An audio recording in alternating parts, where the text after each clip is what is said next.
You'll never guess the surprising secrets Sheryl Sandberg swears by for career success. As the chief operating officer of Facebook and one of the most influential women in the business world, Sheryl Sandberg knows a thing or two about what it takes to rise to the top. Her 2013 bestseller, Lean In, sparked a global conversation about the unique challenges women face in the workplace.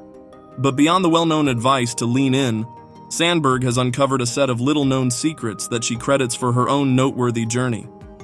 So, if you're ready to take your career to the next level, you won't want to miss these 3 pivotal insights from the one and only Sheryl Sandberg.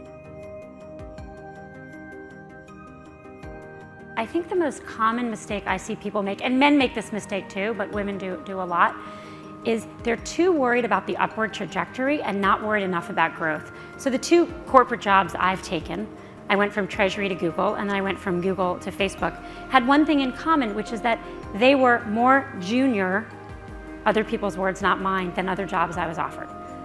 When I went to Google, Google was like 250 people. I was going to be a business unit general manager, except there were no business units. Susan Wojcicki's here, she helped recruit me. This was the non-job of all time. I mean, there was no job there. In her TED Talk, Sandberg challenges the traditional, linear view of career growth. She argues that the conventional corporate ladder mindset can actually hold people back, especially women. Instead, Sandberg proposes a much more dynamic and flexible approach, one she has severally compared to a jungle gym. A jungle gym offers a myriad of ways to move around, up, down, and sideways. This, she believes, is a far better metaphor for a truly fulfilling career path.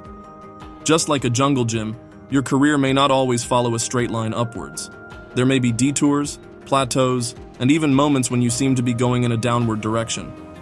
However, she emphasizes that the key is to focus on growth throughout this entire journey. It's not about chasing titles or seniority, but rather about continuously developing new skills, taking on fresh challenges, and positioning yourself for long-term success. So how can you apply this jungle gym mentality to your own career? Loosen up on that spreadsheet. Long job, I had a spreadsheet. Some of you have those. It had my criteria for my jobs. And the problem with the Google job is, other than loving the company, it met none of the criteria. I was a business unit general manager, but I'm not that dumb. There were no business units. So that job title didn't mean anything. It was also a couple levels lower than other job offers I had elsewhere. And Eric he put his hand on my little spreadsheet when I showed him my criteria and how Google met none of it except that I loved the company, and said, you love the mission. This is a rocket ship. When you get offered a seat on the rocket ship, you don't ask what seat. This can't be any clearer, and it brings us to the next point. On the first, and what really matters here is, if you try to plan out your career, anyone who thinks you know exactly what you're going to do for the next 30 years, here's what I promise, or 40 years, it's going to be boring, and you're going to miss all the good stuff. Because all the good stuff hasn't been invented yet. The thing that's really going to change the world, you don't yet know what it was. And so if I had mapped out my career, Mark was in elementary school and there was no internet. Right. There's no internet when I graduated from college. And so I tell people, you want to have a really long run dream and you want to have a short run plan. And that short run plan, and it's important, it's not about what you accomplish, especially in the early days. It's about what you help other people accomplish and about what you learn. One of the biggest traps we can fall into when it comes to our careers is this idea that we have to have it all figured out.